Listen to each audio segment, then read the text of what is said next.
اور بڑے ہی پیار سے کہنے لگا، بیٹی یہ پیسے کہاں سے آئے ہیں؟ عائشہ نے بتایا، نہیں بابا یہ پیسے میں نے جمع کیے ہیں۔ عائشہ نے یہ بات بڑے ہی فخر سے اپنے بابا کو بتائی۔ اب اس کے چہرے پر خوشی جھلک رہی تھی، اس کے دل کی دھڑکنیں تیز ہو گئی، آنکھوں میں آنسو، کہنے لگی، بابا میرا خانہ کعبہ دیکھنے کو بڑا دل کرتا ہے، میرا دل کرتا ہے کہ حضور پاک صلی اللہ علیہ وآلہ وسلم کے گنبد خضرا کی زیارت کروں، مدینے کی گلیاں دیکھوں، خانہ کعبہ کے صحن میں سجدہ کروں، وہاں بیٹھ کر قرآن پاک کی تلاوت کروں۔ اس لیے میں یہ پیسے حج پہ جانے کے لیے جمع کر رہی ہوں۔ اگر میری قسمت میں حج نہ ہوا تو میں یہ اس لیے جمع کر رہی ہوں کہ اللہ پاک مجھے عمرہ کرا دے، کسی نہ کسی بہانے سے میں خانہ کعبہ کی زیارت کرنا چاہتی ہوں، مدینے کی گلیاں دیکھنا چاہتی ہوں، اس لیے میں سالوں سے یہ پیسے جمع کر رہی ہوں اور آج گن رہی تھی کہ یہ کتنے ہو گئے۔ اس لڑکی نے ساری بات اپنے بابا کو بتائی۔ ساری بات جان کر اس کا بابا حیران رہ گیا، اس کی آنکھوں میں آنسو آ گیا کہ اس نے اپنی بیٹی کو جنم دیا جس کو اللہ کے گھر سے اور اس کے نبی سے اتنی محبت، اتنی تڑپ۔ اس عمر میں تو لڑکیوں کو اپنے آپ کو سنوارنے سے فرصت نہیں ملتی، کبھی کبھار ملنے والے پیسے اس نے جمع کرنے شروع کر دیے۔ نہ اس کو کھانے کی کوئی لالچ تھی اور نہ پہننے کا شوق، لیکن آج کل کی لڑکیاں تو اپنے شوق پورے کرتی ہیں، صرف پہننے اور اوڑھنے کا لالچ ہوتا ہے، مگر اس عمر میں عائشہ کو مدینے کا لالچ تھا۔ لالچ بہت بری بلا ہے، مگر ایسا لالچ سبھی کو نصیب نہیں ہوتا، صرف خوش قسمت انسان کو ہی نصیب ہوتا ہے۔ اس نے اپنی بیٹی کو سینے سے لگایا اور اس کو دعا دینے لگا کہ بیٹی اللہ پاک تیرے نصیب میں ہمیشہ کے لیے مدینہ لکھ دے۔ یوں ہی وقت گزرتا رہا، اس کے ساتھ ساتھ اس کی جمع ہوئی رقم بھی بڑھتی رہی، مگر اس کا شوق بھی عمرہ کا اور زیادہ بڑھتا رہا۔ اس کا شوق، اس کی تڑپ آج بھی برقرار تھی۔ اب تو جب اس کے باپ بھی شام کو گھر آتے تو وہ بھی اس کے ڈبے میں پیسے ڈال دیا کرتے۔ یہ دیکھ کر وہ بہت زیادہ خوش ہوتی کہ میرا باپ گلے میں پیسے ڈال رہا ہے، کیونکہ اس کو اپنی منزل بہت قریب نظر آ رہی تھی۔ یہ 2005 کی بات ہے کہ جب اس نے اپنے پیسے نکال کر دیکھے تو خوشی سے اس کی آنکھوں میں آنسو آ گئے، کیونکہ پیسے اتنے جمع ہو چکے تھے کہ وہ آسانی سے حج کرنے کے لیے جا سکتی تھی۔ وہ وہیں سجدے میں گر گئی، اللہ کا شکر ادا کرنے لگی اور ان پیسوں کو چومتی جا رہی تھی اور اللہ کا شکر ادا کرتی جا رہی تھی۔ اب تو وہ آسانی سے حج کرنے کے لیے جا سکتی تھی۔ وہ خود کو خانہ کعبہ کا طواف کرتے ہوئے دیکھ رہی تھی، اس کی آنکھوں کے سامنے مکہ کی گلیاں گھوم رہی تھی، وہ خود کو بیت اللہ اور سبز گنبد کے سامنے بیٹھا ہوا دیکھ رہی تھی۔ اس کے بعد وہ فوراً وہاں سے اٹھی اور اپنے بابا کے پاس گئی اور جا کر اسے بات کرنے لگی، بابا آپ کچھ پیسے جمع کر لیں، میرے ساتھ حج کرنے کے لیے چلیں، کیونکہ حج عورت پر اس وقت تک فرض نہیں ہوتا جب تک اس کے ساتھ کوئی محرم نہ ہو۔ اس کے باپ نے اس کے سر پر بڑے ہی پیار سے ہاتھ رکھا اور اس کو اس بات پر آمادہ کیا کہ کچھ ماہ کی اسے مہلت دے دے۔ اس سے وعدہ کیا کہ وہ پیسے جمع کر کے کچھ بچا کر اس کے ساتھ حج کرنے کے لیے ضرور جائے گا۔ عائشہ کے لیے تو یہ صدیاں ہی بن چکی تھی، وہ بڑی ہی بے چینی سے اس دن کا انتظار کر رہی تھی کہ کب وہ خانہ کعبہ کی دہلیز میں اپنا قدم رکھے اور کب حضور پاک صلی اللہ علیہ وآلہ وسلم کے روضہ مبارک کی زیارت کرے۔ اس نے اپنا پاسپورٹ بھی بنوا لیا تھا۔ اسی طرح 3 ماہ گزر چکے تھے، اس کے بابا کے پاس پیسے کم تھے، اس نے اپنا رکشہ تک بیچ دیا اور اپنے پیسے پورے کیے۔ اب باپ بیٹی دونوں حج کے لیے تیار ہو چکے تھے، وہاں اب صرف حج کے مہینے کا انتظار کرنے لگے۔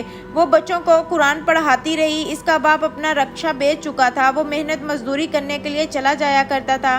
اس طرح دونوں باپ بیٹی دن گزارتے رہے اور انتظار کرتے رہے۔ جیسے جیسے حج کے دن قریب آ رہے تھے، عائشہ کا دل بے چین ہو رہا تھا، بس نہیں چڑھ رہا تھا کہ وہ ابھی خانہ کعبہ میں چلی جائے۔ کبھی کبھی وہ سوچتی کہ حج کے لیے یہاں سے نکل جائے، مگر شاید قسمت کو یہ منظور نہیں تھا۔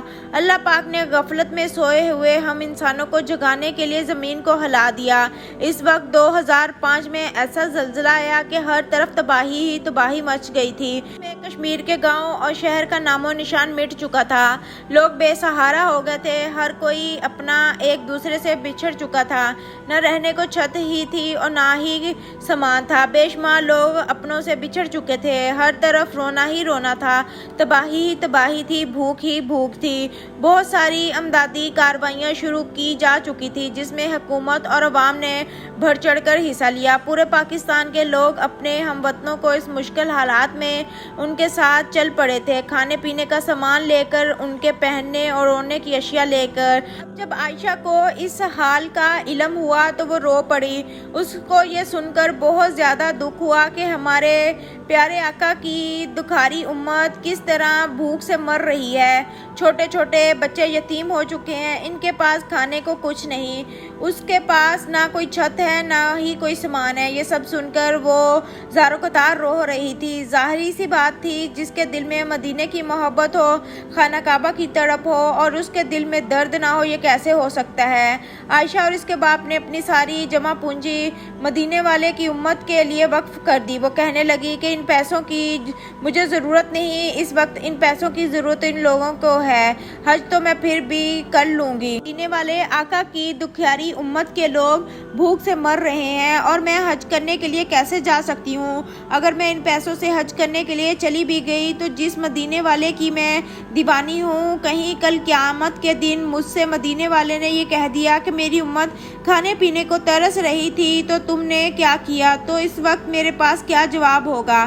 اللہ تعالیٰ کی قدرت دیکھیں کہ اللہ پاک اس کی محبت، اس کی نیکی اتنی پسند آئی کہ اس علاقے میں رہنے والی عورت جو کہ بہت ہی امیر تھی، اس کے بیٹے کے لیے رشتہ لے کر ان کے گھر آئی۔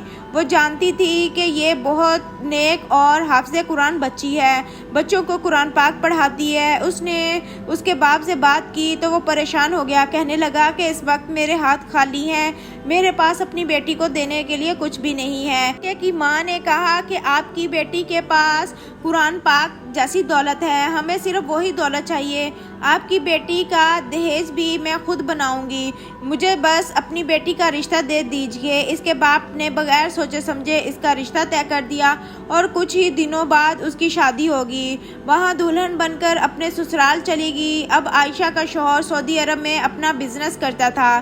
شادی کے ٹھیک 15 دن بعد وہاں لڑکا سعودی عرب واپس چلا گیا اور اس نے عائشہ سے وعدہ کیا کہ وہاں بہت جلد عائشہ کو سعودیہ یعنی اپنے پاس بلا لے گا۔ اب ٹھیک 2 مہینے کے بعد سعودیہ جانے کے لیے عائشہ کے شوہر نے فلائٹ بک کرا دی۔ اس کا شوہر مدینے میں رہتا تھا، اس کا شوہر ایئرپورٹ پر اس کا انتظار کر رہا تھا۔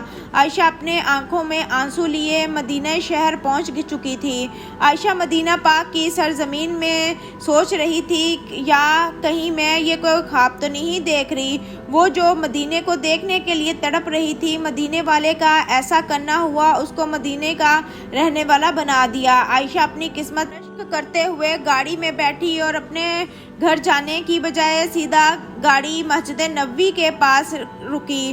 اس نے اپنے جوتے گاڑی میں ہی اتار دیے اور اپنے پاؤں زمین پر رکھتے ہوئے مسجد نبوی کے اندر داخل ہو گئی، اور جیسے ہی اس کی نظر روضہ مبارک پر پڑی تو اس کی آنکھوں سے آنسو نکل آئے اور وہ خوشی سے روئے جا رہی تھی۔ اس نے نماز پڑھی، پھر شکرانے کے نفل ادا کیے اور پھر اپنے گھر کی طرف روانہ ہوگی۔ وہ راستے میں گاڑی میں بیٹھے ہوئے ان پہاڑوں کو دیکھ رہی تھی اور سوچ رہی تھی کہ 1400 سال پہلے یہاں میرے مدینہ والے آقا کھڑے تھے۔ وہ بول رہی تھی کہ یہ پہاڑ کتنے خوش نصیب ہے جنہوں نے میرے نبی پاک کو دیکھا ہوا ہے۔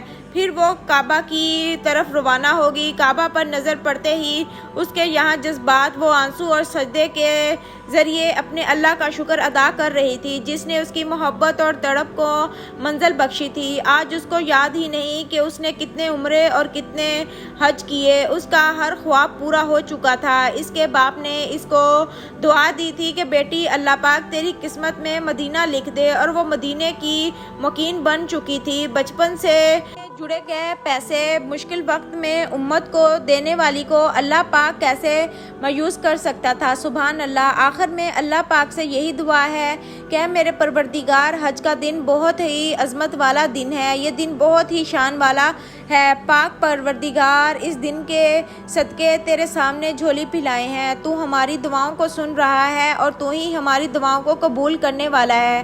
اے میرے پروردگار، تو حج اور عمرے کی سعادت نصیب فرما، میری دعاؤں کو قبول فرما۔ مولا، تو رحمان ہے، تو رحیم ہے اور تو ہی رحم کرنے والا ہے، تو رازق ہے، تو خالق ہے، تو ہی مالک ہے، تو ہی پروردگار ہے، اور تمام تعریفیں تیرے لیے ہی ہیں۔ میرے مولا، ہم گناہگار ہیں، ہمارا ہر حال گناہ میں ڈوبا ہوا ہے۔ میرے مالک ہم شرمندہ ہیں، ہمیں معاف کر دے۔ میرے مولا تو میرے ماں باپ پر، میرے بہن بھائیوں پر، میرے رشتہ داروں پر، میرے دوستوں پر، جو اس دعا کو سن رہے ہیں، یا اللہ پاک میری امت مسلمہ پر اپنا رحم فرما۔ ساری کائنات کے شہنشاہ، ساری مخلوق کے پالنے والے، زندگی اور موت کا فیصلہ کرنے والے، آسمان اور زمین کے مالک، پہاڑوں اور سمندروں کے مالک، عرش کے مالک، فرشتوں کے معبود، ہمارے دل اور جان کے مالک، بیماروں کو شفا دینے والے، فقیروں کو بادشاہ بنانے والے رب، ہمیں بھی حج اور عمرے کی توفیق عطا فرما۔ ہماری تڑپ کو تو ہی سمجھ سکتا ہے، ہماری محبت کو تو ہی سمجھ سکتا ہے۔ اللہ ہم جانتے ہیں کہ ہم تیرے گناہ گار بندے ہیں، تیرے بدکار بندے ہیں، لیکن میرے اللہ ہم ہی پاکی بیان کرنے والے ہیں۔ اللہ ہم اپنے تمام گناہوں سے توبہ کرتے ہیں، ہماری توبہ کو قبول فرما کر ہمیں اپنے گھر کی زیارت نصیب فرما۔ حج اور عمرہ کے مبارک دن کے صدقے ہمیں معاف فرما۔ یا اللہ ہم نے سنا ہے کہ عمرے کے دوران اور حج کے دوران کرنے والی تمام دعائیں پوری ہوتی ہیں، اے اللہ ہمارے گناہوں کو بخش دے۔ آمین ثم آمین۔ اگر آپ کو میری یہ ویڈیو اچھی لگی ہو تو میرے چینل کو سبسکرائب کرنا مت بھولیے گا۔ اللہ حافظ، اللہ نگہبان۔